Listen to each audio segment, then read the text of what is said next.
Hey guys, Churchy here. So I want to start this video with a bit of a disclaimer. I'm going to be reading some tweets and rebutting them and stuff and talking about the whole controversy surrounding Baldur's Gate 3 and the way developers have been basically saying don't expect this to be the new standard. I'm going to just be reading through and kind of rebuking and rebutting. This isn't a personal attack on any developers or anything. I'm basically just not a fan of some of the points they're raising, and I want to kind of share my thoughts about all this. And I also wanted to say, just don't, attack any of these developers or anything like that. That's just stupid. And I also wanted to say, this, it might get a bit hyperbolic or merciless in places, but that's just because I really want to come at this from the perspective of a consumer, and I want to basically follow that train of thought. Because ultimately, I think a lot of these takes are just really, really out of touch and just kind of mind-boggling how insane they kind of come across as in some ways. It's just so bizarre, in my opinion. So we're going to start with where it all started. I believe this guy is a indie dev, and he tweeted this out, and then over the last few weeks and everything, more and more developers have been saying their bit about it. Some of them have agreed with him, and some AAA devs have agreed with him, basically. I just want to basically go through and we're going to read a lot of stuff and talk about a lot of stuff in this video. And I'm probably going to rant a bit. So let's get into it. So he starts. Like a lot of people, I'm deeply excited about what the lovely folks at Larian accomplished with Baldur's Gate 3, but I want to gently, preemptively push back against players taking that excitement and using it to apply criticism or a raised standard to RPGs going forward. Let's see what he has to say. You can't separate a game from the process used to build it, so let's look at what Larian is taking into the development and final version of the game. Dev cycle stretching back to 2017. I don't really see how that affects the standards. There are plenty of games that have had massive development cycles. From his indie perspective, again, there are indie games that I think have had really long dev cycles for many, many, many years, and they come out and they make a successful game, right? BattleBit, I believe that was a 7-year plus dev cycle at this point.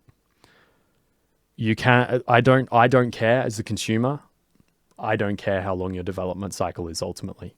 If you make a good game, if it took you 1 year, amazing. If it took you 10, wow. If it's a good game, it's a good game. 2, this is the second point. 2 massive games and their definitive editions worth of tech and institutional knowledge to draw from. So they have previous experience. And yes, in this specific case of an RPG, they can nail it so well because they've done Divinity Original Sin 2, right? But in my opinion, that's just the nature of game industry, right? If you've got prior knowledge and you've done prior things, why shouldn't that be part of the standard? Why is that raising a standard? Are you saying that indie devs and other devs just don't have experience, and they may not have previous games to draw on, but if someone does, I don't that's not, you should, you should draw on whatever experience and tools you have, right? And that should just be standard. I don't see how that, it's just bizarre. Super successful early access period lasting 3 years, providing crucial community feedback, bug hunting, and cash flow. This one, they did early access the right way. They're raising the standard because they did it right. They did it how an early access should be. They didn't just release a game and slowly abandon it and just try and milk extra money while they abandon it, like so many other games have done. Like, they're raising the standard because they actually had a long early access but continued to iterate upon the game, make it better, find bugs and fix them, listen to community feedback, and generate themselves extra cash to feed back into the game. Like, that... why should that not be the standard? Whether you're an indie dev or a massive AAA dev, why the fuck should that not be the standard? Like, what is the... that one just... What? And this one, again, this is more like a AAA thing, I feel like, but his coming from the indie perspective. Over 400 developers in 7 different offices around the world, not including outsourcing partners. So with this point, right, I feel like if you're an indie dev and you've only got like 5 people, 10 people, 20 people, 50 people, whatever, no one's really expecting you to make Baldur's Gate 3, right?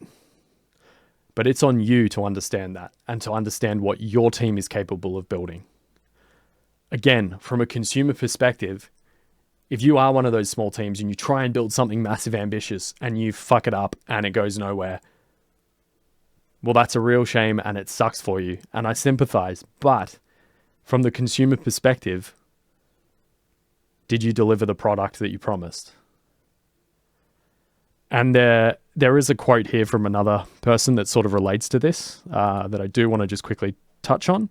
And this is just I hope Baldur's Gate 3 is a generous once-in-a-lifetime RPG. I hope no one expects a 10, 20, 40-person team to make one. I don't think anyone does expect that to happen.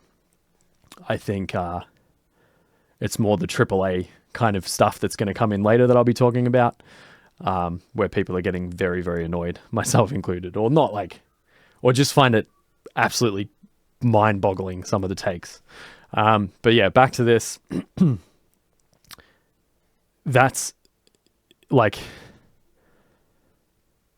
as far as standards go, I think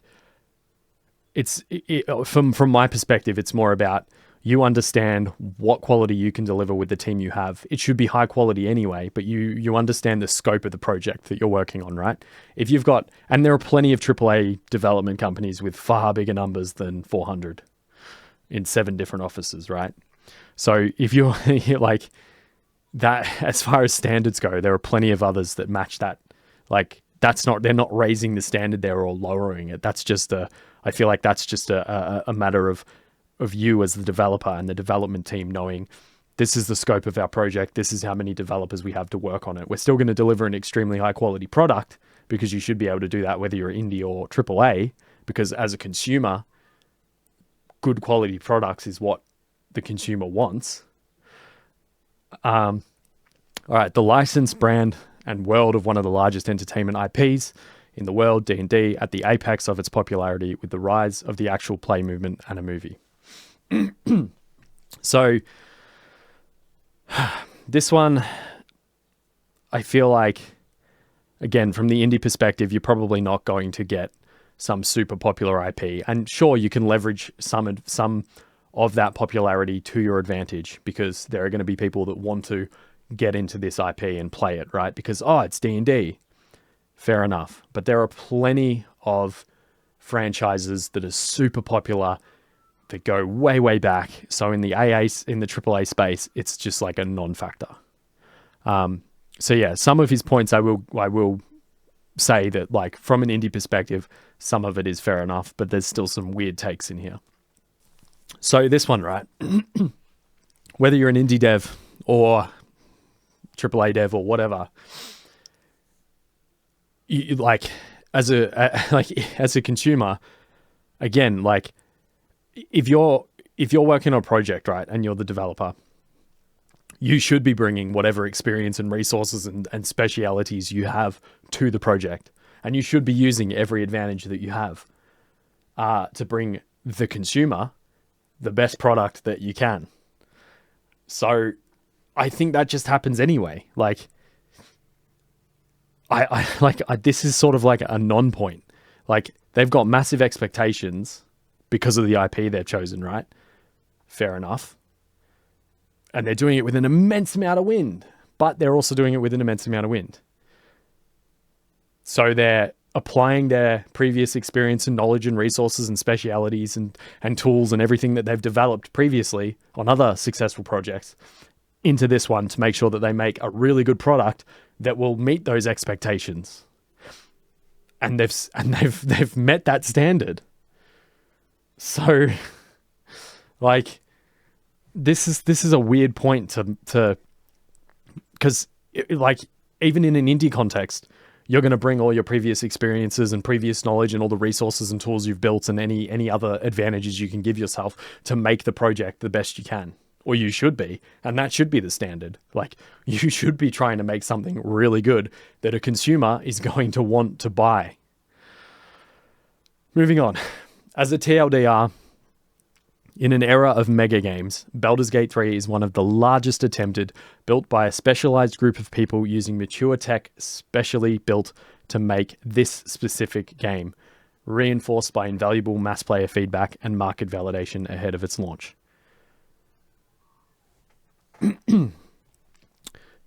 So, yes, they're very specialized. That's and all the tech and everything they've done is very specialized for their specific game, right? And so because of that, they can make a good game. And they did early access right. So they have masses of valuable player feedback. And they've got the market validation, right? So this, again, just sounds like they're saying, like, they did a good job. Like, but don't, like, if you're, because in any other project, right? Diablo 4, right? Pretty large game. In a different way, not quite on the scope of Baldur's Gate 3 in some senses, just because of pure amount of, like, content and dialogue and everything, blah, blah, blah. But they have previous games to draw on. There's mature tech specifically built for that type of game, action RPGs. They could, and then again, this is like the contrast, right? So now I'm going into like a specific game versus game thing, kind of just to bring up some of the other guys later and stuff. But anyway, reinforced by invaluable mass player feedback and market validation. So D4 had a couple of like open betas and stuff before launch and a closed beta way back when. So ultimately, you as the developer and the development team, you get to decide this shit. You get to choose if you have early access and if you want players to play your game and give you feedback. So it's, again, that's up to you. Like, and standard wise, they did it really well. Like, and if you, like, them raising a standard in that area, honestly, why shouldn't the consumer expect that if it's going to lead to a better product and if it's done right? Like, it's just, it's a weird, like, it's basically, it's kind of like trying to say that, like, we might have shortcomings and not be able to do something as good as these guys. Don't expect how good they've done it because of this, this, and this. But to bring that back, like, to really, like, peel all that back, ultimately as a consumer, I don't give a fuck about any of your excuses, right? I want a product that is good and works and is feature complete. Like, as a gamer, it's like, man, Baldur's Gate 3 is feature complete.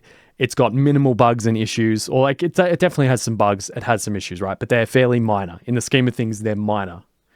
And it's not plagued by microtransactions. It was at a reasonable price. Like, it was still on the high end of like AAA pricing, but it wasn't like pushing it further and going to a premium price like Diablo 4. And it wasn't like saying, we're going to just jam as many microtransactions as we can in this thing and milk the player and nickel and dime them as much as we can, which is what so many other games are doing, which I think I'm going to probably talk about this a bit later as well. But I think that's part of why people are loving BG3 so much. But yeah, this point is just, it's kind of like, yes, it's a mega game, but there are other mega games, right? And there are other mega games using specific groups of people, using mature tech to build a specific type of game. Like, that's not like the standard there is not really changed. It's just, and the reinforced valuable information, right, with like early access and that, the standard hasn't really, like, they just did it really well. So they probably, like, it's sort of like they didn't raise the expectation of like the player or whatever. They just went above and beyond in what. So the standard was here, right? All right, let me rephrase. So they did raise the standard, but it was more in a way that they did what should have been the standard already correctly, and then exposed a lot of the bad early accesses we've had and stuff. And the specialized group stuff, it's just like, they just did it right. They did it correctly. They did what a specialized group of people using mature tech, yada, yada, should be able to do. Like, it's just, and like, I need to bring this up too. I'm not sure if I have yet, but they haven't raised the standard of what games are. They've brought it back to what it was years and years and years ago, before games started being riddled and plagued with microtransactions and full of just junk. And that might look like they're raising the standard, but really they're just bringing it back to what it used to be. And so many games have fallen below that and have just become unfinished pieces of garbage that are just riddled with microtransactions. So, like, anyway, I'm rambling. Let's move on. I've got so much more to talk about here. Moving on. This is not a new baseline for RPGs. This is an anomaly. Trying to do the same thing in the same way, especially without the same advantages, could kill an entire group of studios. If this did set a new baseline for RPGs and raised the standard, brought it back to what it should be, that would be fantastic. From a consumer perspective, if we had more RPGs like Baldur's Gate floating around, that would be amazing. And I feel like it's not, like, it shouldn't be that much of an anomaly. Like, if companies are doing what gamers want and making the projects that gamers want to see and focusing on making a good game and putting gameplay first rather than monetization in the AAA space, I think we can see this, right? And even from an indie point of view, again, it just comes back to what I was saying about understanding the team you have and the scope that you can build. And then this, like, trying to do the same thing in the same way, especially without the same advantages, could kill an entire group of studios. This is a bit like, it's kind of like, so they took some risks and they did a good job. But, like, there's always a chance that something like that's going to kill your studio or, like, have a bad effect, right? That's just part of the game, you know? Like, you take the risks, you might get rewarded, or it might backfire and go badly. Like, that's kind of just part of the process. Like, if everyone else is stagnating and not really releasing stuff that people want, and you take the leap and you put in the time and effort, and then you make a really good game and people love it, then fair enough. Like, and I feel like from an indie perspective, again, that's just understand the scope of what you actually can build with the size of team you have. And from a AAA point of view, there isn't really, like, you have just as many resources, if not more, than Baldur's Gate had. Like, you've just chosen to put your money elsewhere into microtransactions and stuff, and to try and just meet what your investors and board want you to do. And then you're not really caring about the gamers as much anymore. And ultimately, from the consumer perspective, again, coming back to that, ultimately, the consumer doesn't give a fuck. They're not gonna like, end of the day, they're paying their money for a product. They're spending their money on something. Which product are they going to choose? Product A, which has just tons of microtransactions and is just unfinished, and it is from some mega company, or product B, which is like product B that's a feature complete game, no microtransactions, and is in fact potentially cheaper than product A, or even for the same price, no extra cost, right? On product B. You buy it, you can play it. There's no DRM, there's no microtransactions, there's no garbage. Like, which would you choose? Like, seriously. I'm rambling, I know, but it just, this shit was just, it's crazy to me. And even from an indie perspective, which game am I going to choose? You know, like, if I have two RPGs that's like, anyway, I'm just going to move on because I got a lot more to go through and I'm ranting again at this point. If they go as big or bigger with the next title, Larian themselves could die. That's the risk and reward of the mega game. We are an industry dangling elephants over cliffs, pointing at the ones that don't collapse under their own weight as indictments to the ones that do. But again, this is just like, it's just the risk. Like, you take the risk, you might get the reward, you might not. Like, sometimes that's just part of the process. And if let your game stuff stagnate year on year and release the same thing year on year, and then people look to something else and they think it's way better, it's because it probably is, right? And then I don't know. And this is, it's just it's like, yeah, I don't know. I'm just moving on. Like, I've got a lot more to talk about, but yeah. So please celebrate the achievement represented by Baldur's Gate 3. I definitely will be. It's awesome. Freaking overall loving that game. It looks like a massive amount of effort is about to pay off in a big way for one of the brightest voices in the medium. I'm glad they agree that's a bright voice in the medium, because it really is. And yes, their effort paid off. But if you shout that every RPG should be like this moving forward, you have no excuse. You've not just missed the point. You've created the expectations and conditions to ensure your favorite creators may never be able to give you the thing you love ever again. Bro. RPGs, AAA space, right? Even indie space. Indie space, sure, smaller scope, but it should still be high quality, should still be a feature complete product, and it should still, if you're able to, be microtransaction free, right? AAA space, by all means, they should be as good as Baldur's Gate 3. Like I said, Baldur's Gate 3, it's honestly, it's a great game, but it's not done anything games didn't do 10, 20 years ago, right? It's just back at that standard.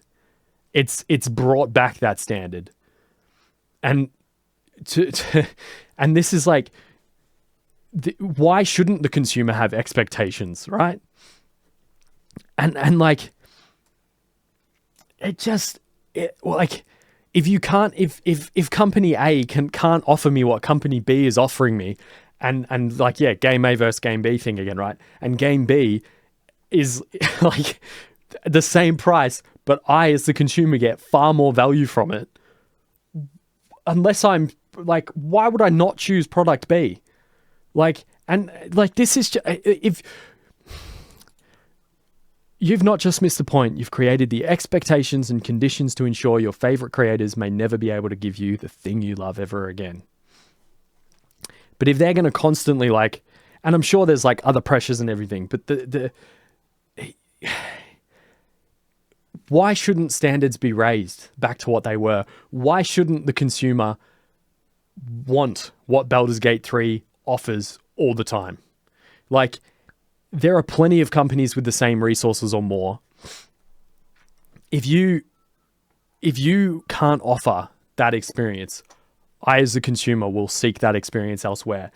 And there are going to be companies that adapt, right? There will be companies that see what Baldur's Gate 3 did and will do the correct thing and take massive inspiration from that and be like, how can we push this further? How can we as a company do something great and have that ambition, right? And again, understand our scope and what we can achieve. And AAA, there'll be some AAA companies that should be taking notice and will hopefully be like, maybe we should learn some lessons from this. Because the industry changes all the time. And if you, like, clearly this should be a sign that this is what consumers want, right? That, like, not necessarily even just RPGs, but just games of this quality that release feature complete when they go like their full release, right? And maybe that does require more early access, but if you do early access correctly, like Baldur's Gate 3 did, then you'll reap the rewards. Like,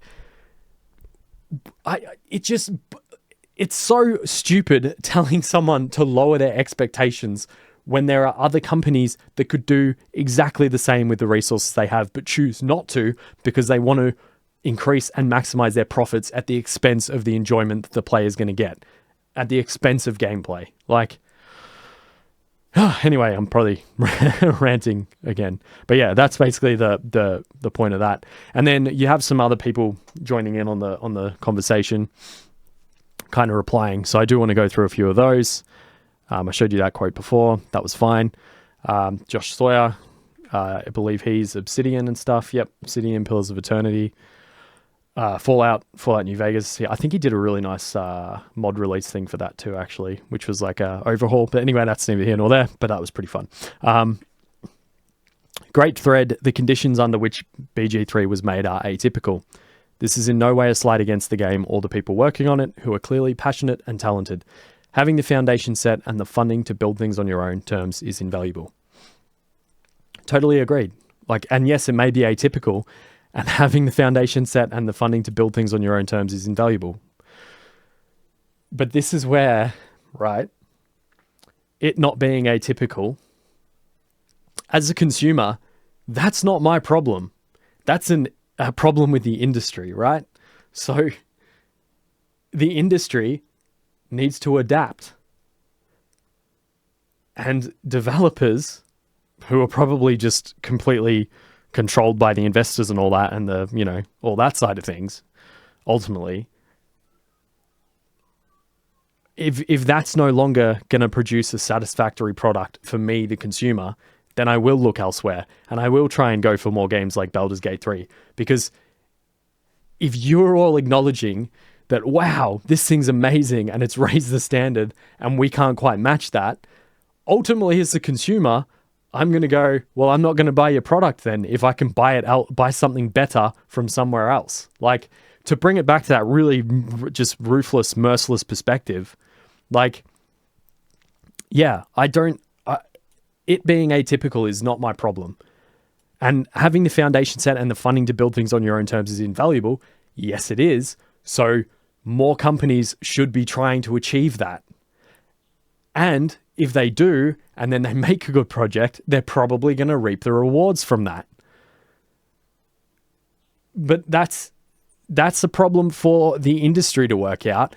And money talks, and the consumers have the power to be like, I'm going to buy this other product. Like, I don't care the circumstances behind why you couldn't match the quality of Baldur's Gate 3. I'm just going to buy Baldur's Gate 3. All right, so moving on. Ryan McCabe, Insomniac Games. This is a great thread about why using a singular game to set expectations for everyone developing titles in the genre isn't useful and is instead foolhardy. Again, it's sort of like, from indie devs' point of view, sure, obviously you're not going to be able to make something like Baldur's Gate 3, but you can still release really, really good products. There's plenty of amazing indie games. You know, Valheim, Vampire Survivors, what's some other ones I've played lately? Or, you know, in the past couple of years. There's been heaps of them. And there was like Phasmophobia. There's heaps of like hits. You know, there's been numerous viral indie dev hits. But yeah, basically what I'm trying to angle at is that you can release a really good game that has a smaller scope. And as far as like letting a singular game set expectations, I think, again, I know I'm repeating myself a bit, but to be brutal from the consumer perspective, if a game in a certain genre of titles is really fucking good, and then you're saying, look, my game's probably not going to be that good, that's fine, dude. I just won't play your game. I'll play the one that is that good. Oh, but, you know, we didn't have quite as long a development cycle, and it's just because we didn't have that opportunity. I mean, yeah, that sucks, and it would be great if you did have that opportunity, but I'm just the consumer, man. I just want to play a good game. So, like, I'm not going to play your game. I'm going to play the one that is really fucking good. Like, what do you want? Like, why shouldn't I use that to set my expectations? And I've seen games that are that good 10, 20 years ago. So, what? Like, and I think this is the thing of, like, not everyone, but AAA devs, definitely. Let's move on. Nic Tringali, I think this was another indie dev sort of thing. Yep. Sawyer is, apologies if I butcher any names, 100% correct here. I'll add that if you play and enjoy indie games, it would generally benefit you to have an awareness of their material production and to separate how you value your game from tech or labor hours spent on it. Also, frankly, even the concept of a baseline is a damaging concept. Games do not need to increase in size or technological complexity forever. That is just a narrative created by technology companies. If Larian wants to make a smaller game next time, then that should be fine. All right, so I think, yeah, like no one's expecting indie games to match Baldur's Gate 3 in quality, right? The concept of a baseline, I don't think that's a damaging concept. I think you should have a baseline because you should have a level of where you're like, and it's not even, I'm coming from a perspective of like, does the game work? How many bugs are there? You know, is everything, like, is it feature complete in the scope of what the game is? I'm not like, so you should have a baseline. Because if you don't, you've got nothing to like measure where you place a game in terms of quality on, right? And this games do not need to increase in size. This isn't necessarily where the criticisms are coming from, I don't think. Like, yeah, Baldur's Gate 3 is a massive game, right? And if Larian wanted to make a smaller game, it would be fine because they'd release a good quality game. Like, I think where people are getting, like, why they're praising Baldur's Gate 3 so much and where some of the annoyances come from is that there's been a lot of games that have just been releasing that are in a really bad state, are bare bones as fuck, have tons of bugs, or have heaps of different monetization methods jammed in, and the focus has been on the monetization rather than delivering a really good quality gameplay experience. And then Baldur's Gate 3 comes along and it's feature complete and there's no extra monetization and it's just a good fucking game that you can buy and play. Yes, it's massive in scope, but it's not the size of the game that's why it's getting praised so much, you know? There's so much this. Player expectations can't reasonably anchor to this. I've waited BG3 for 20 years and looking at the staggering resources and talent that have gone into it is wild. My PTO is booked. Larian is amazing and the Divinity OS series is rightfully legendary. That is a legendary series. Larian are amazing. I would not be surprised if this was more dev effort than the next 2 or 3 games in the genre combined. It's Rockstar level nonsense for scope. Only a few studio groups could even try this. I cannot wait to play, but this kind of effort likely won't be replicated this decade. So, like, again, it's sort of, you're basically just saying, don't expect our products to be as good as this. And then the consumer is basically like, well, all right, I'll just wait till the next really good one comes along, or I'll just buy, like, you're just advertising Baldur's Gate 3 at this point. Like, and only a few studio groups could even try this. And yeah, but that's the thing. There's so many massive AAA companies that if they directed their funds properly and actually cared about making a game, rather than like a monetization method that just milks players, like, there could be more companies that could do this sort of thing. And there are some companies that have no real excuse not to be able to match this quality. And this is another thing, like to bring it back to scope, right? Even if a dev releases a smaller RPG, but it's still really fucking good and not riddled with microtransactions, I'm sure people would still really enjoy it.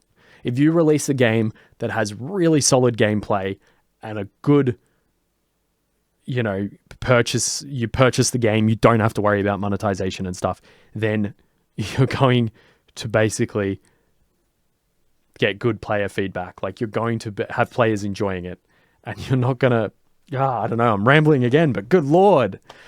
It's just, because I was just thinking of BattleBit again then, right? That game did really, really well. Another indie game that's done really, really well.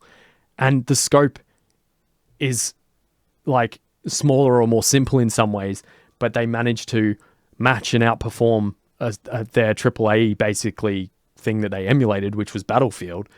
But they basically made a Battlefield game that's like got the best of all the Battlefield games. But they're a 3 dev team. So small dev teams can still make something really fucking good if they understand what their scope is and what they can achieve. So it's like, and I know they're talking about the RPG genre here, right? But it's just still like, that's the thing I'm getting at. Like, player expectations can be this high. Players can expect a feature complete game that is focused on good gameplay. Like, it used to be this way. Like, and again, if you're in that industry, there are going to be companies that will probably try and do this stuff and will make more great games, hopefully. And players are going to go for that. Baldur's Gate 3 is so popular because they did it all right. Like, anyway. Next one. So this is Chris Balser. I believe he's Blizzard. This is just... okay.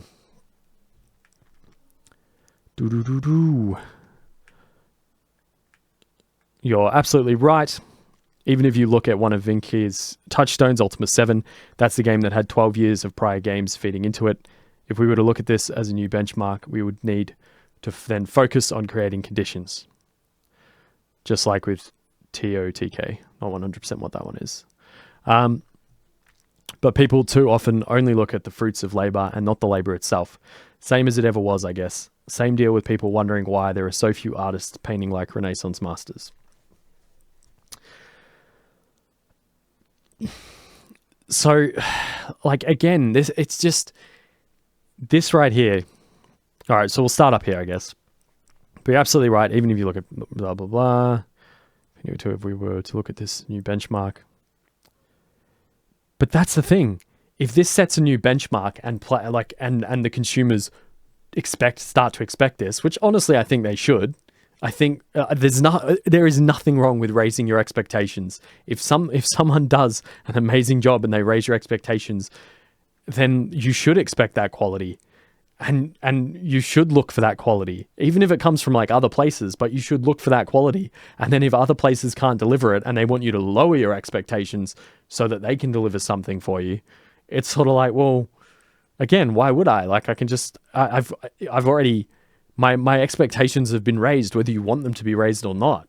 Like, you guys have to adapt and release things that will meet that expectation. And if you can't, it's a shame, but I'm going to look elsewhere to match that expectation. And I don't think that expectation's really all that high. It's just like, give us a feature complete game. Don't fill it full of shit, like microtransactions, you know? And then this part, right? Again, to be super brutal, right? So he says, but people too often only look at the fruits of labor and not the labor itself, right? But again, as a consumer, right? Like, to boil it down to its like most basic thing, I do not give a fuck. I mean, sure, this is like ethical labor practices and everything aside, right? You like, the product I am delivered is what I care about, right? I don't care how many years it took or how much effort went in, right? If it's a fucking good product, as the consumer, and again, I'm being a bit hyperbolic and stuff, but that's what the consumer cares about. Did you deliver me a good product? And if product A is not doing that, and then product B comes along and just fucking does an awesome job, and it is just chef's kiss, and then you as company A say, no, well, look, we can't do what company B did. We then deliver you a product like that game B over there, that game. We can't do that. But people aren't looking at how long it took them to make it, and that the circumstances surrounding why they were able to make it are just so atypical of where our industry currently is. Then me as a consumer, I'm going to be sitting there saying, well, it's not my problem that you guys can't match it, and that you guys can't, over at company A or whatever, can't match the standard that company B is offering. I'm just going to go with company B and choose game B because that is fucking good, and what you guys keep offering is trash. And I'm not going to lower my expectations. I'm just going to expect you guys to work harder, figure your shit out, figure out the dynamics in your companies so that you can achieve the things like company B, or your company will probably slowly but surely die as more and more companies adapt, because adaptation is a powerful thing. But yeah, if the companies that adapt and actually match the standard, they're the ones that are going to reap the benefits, But telling consumers to lower their expectations is so out of touch. But anyway, and in this context, like I said, just boiling it down to the most brutal thing, the consumer doesn't give a fuck about the fruits of about the labor itself. They care about the fruit of the labor. I know it's and that's a harsh, brutal, merciless thing, right? But yeah, you care about, did I get a good product that met my expectations? Yes or no? Yes, great. Do I care why? No. And again, I'm hyperbolic, but that's at its most basic. We'll move on. Justin Groot, I think he's another Blizzard guy. Overwatch, narrative designer. Great thread. It's possible we're in an era of cathedral games, massively ambitious, ornate, and expensive projects that, like the great cathedrals, might seem like historical anomalies at some point in the future. So, why do they have to be anomalies? Why can't this just be the standard? There's plenty of massive companies. Why can't they deliver a product like Baldur's Gate 3? What is the... everything I see presented to me is just saying, because of the state of the industry, we can't deliver a product like Baldur's Gate 3. And it's an anomaly. You work for Blizzard. You should be making the cathedral games. And Blizzard used to. And now that's just every move they make, just, again, this is a completely different topic, but every move Blizzard makes they just get worse and worse. But yeah, basically, I don't know, this, it's just weird that I just don't like it being thought of as maybe it's going to be seem like a historical anomaly at some point. The thing is, yes, great games come along, but when a game is just, in my opinion, again, it's just bringing back a standard that used to be there. You used to expect feature complete games that weren't riddled with extra monetization. And talking to baselines, why can't that be the baseline anymore? Why do games get worse and worse, recycle more and more content, become less and less original, and regurgitate more and more of the same shit, and fill themselves with more and more microtransactions, and the monetization and microtransactions becomes the focus, and then as a consumer we sit there and just have to put up with that shit. And then when a fucking great game comes along like Baldur's Gate 3, devs start talking out about, don't expect this from us. Well, I'm sorry, but I just won't buy your games then. Like, I'll buy the ones that are fucking good value for me as a consumer. And then this Gary J. Kings, I think he's another indie dev.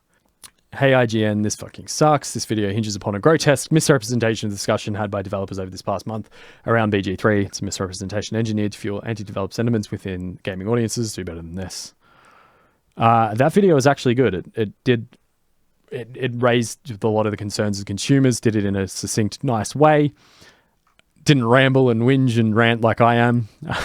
None of these developers are defending the status quo of AAA here. They're contextualizing the status quo, explaining how things came to be this way and why Baldur's Gate 3 is an anomaly in the space. They're saying that if we want more BG3s, something needs to change. And that's fine. Like, that's... If Baldur's Gate 3 is an anomaly and things need to change for more BG3s to happen, then they should change. And that's an industry job. Like, that's... as a consumer, I'll just buy more Baldur's Gate 3s.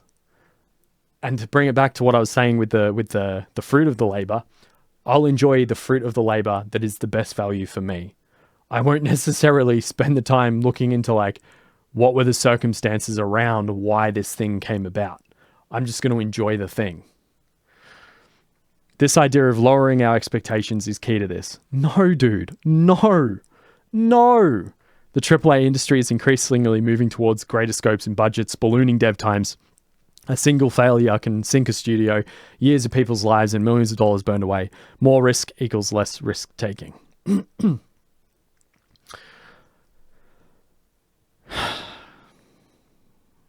This is just the risk reward thing, right?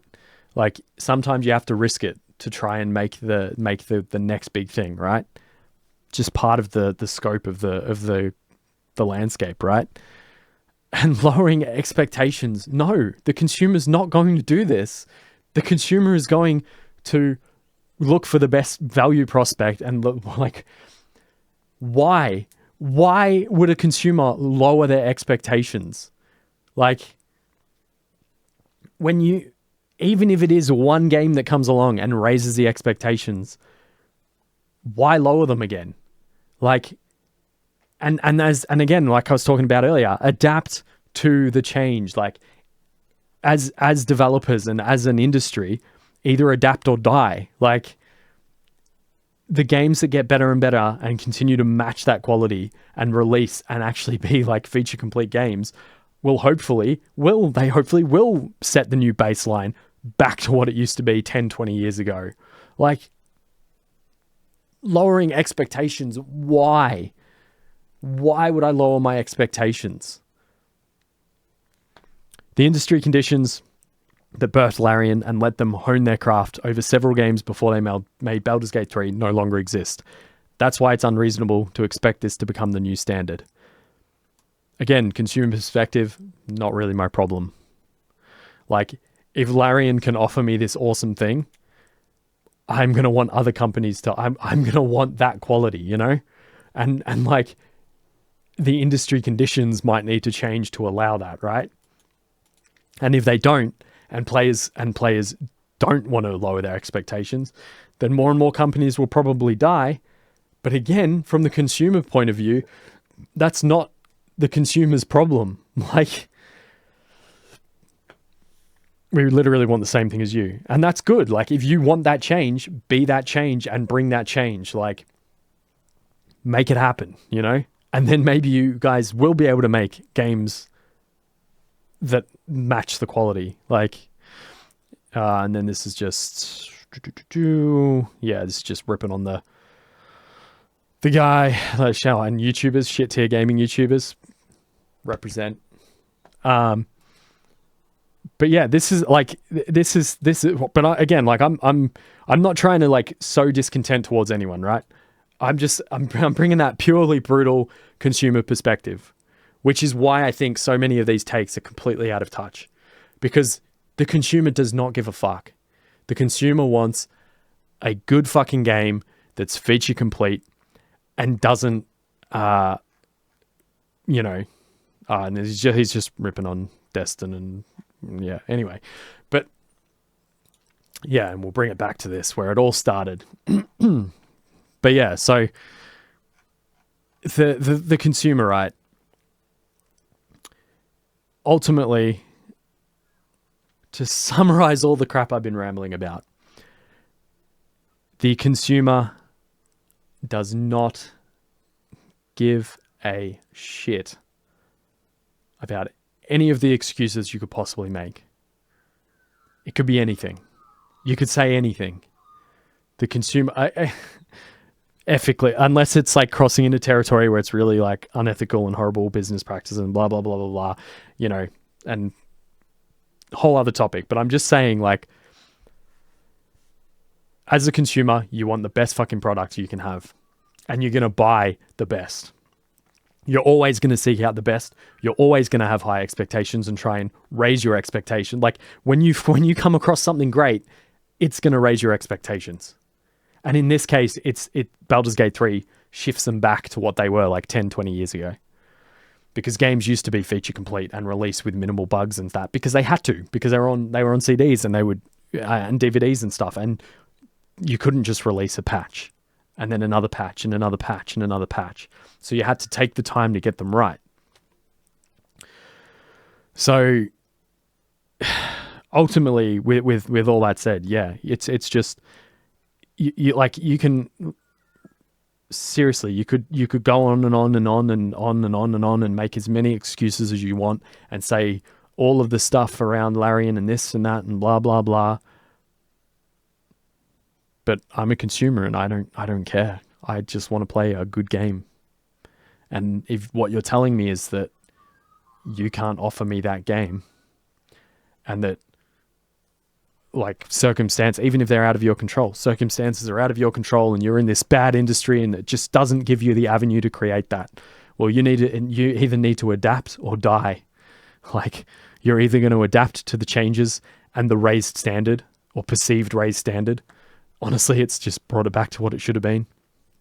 But you're either going to adapt to that or your company's going to fail. And like, yeah, it's harsh and it sucks, but that's just life sometimes. And I'm just going to buy the good game and I'm going to play the good game and I'm going to enjoy the good game. And when you come at me saying, lower your expectations because this is, there's not going to be more games like this and we can't possibly make that. And they only could make that because of this, and this, and this reason, and this reason, and this reason. Well, cool, but fucking they did a good job, so good on them. I'm going to buy their game. Like, and if you're saying you can't match that, you can't do that, well, I just won't buy your game. I'll buy theirs. You've just given them free advertising. Like, I know I'm ranting, I know I'm rambling. This was just really... it's just so fucking mind-boggling. I just can't believe some of the takes. It's like, are you so blind to what the consumers want? And are you so like, how can you be this out of touch with like, anyway. Could rant and go on forever, but I won't. I will stop here. I'm repeating myself. I'm rambling, but this is just, it's just boggled my mind so much that I'm just looping going, what the fuck? Like, what the actual fuck? And yes, there are devs that have the right idea and have like taken inspiration from it and everything, and like, which you should, like, but seriously, man, like,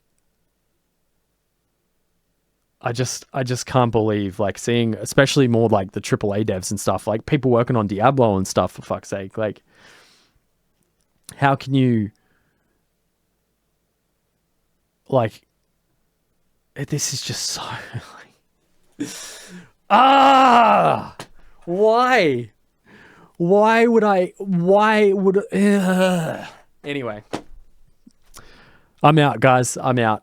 I'm losing my mind. There's some of the takes here. Oh, consumers don't care, man. Consumers don't care. They are gonna buy the game that's good. They're gonna play the game that's good, and that's that. Your excuses aren't gonna matter. Like, people won't lower their expectations. Thank you to the legends supporting me on Patreon. Could not be ranting and rambling like this without you guys. Have a good day or night, whichever it may be, and I will see you in the next video. Peace.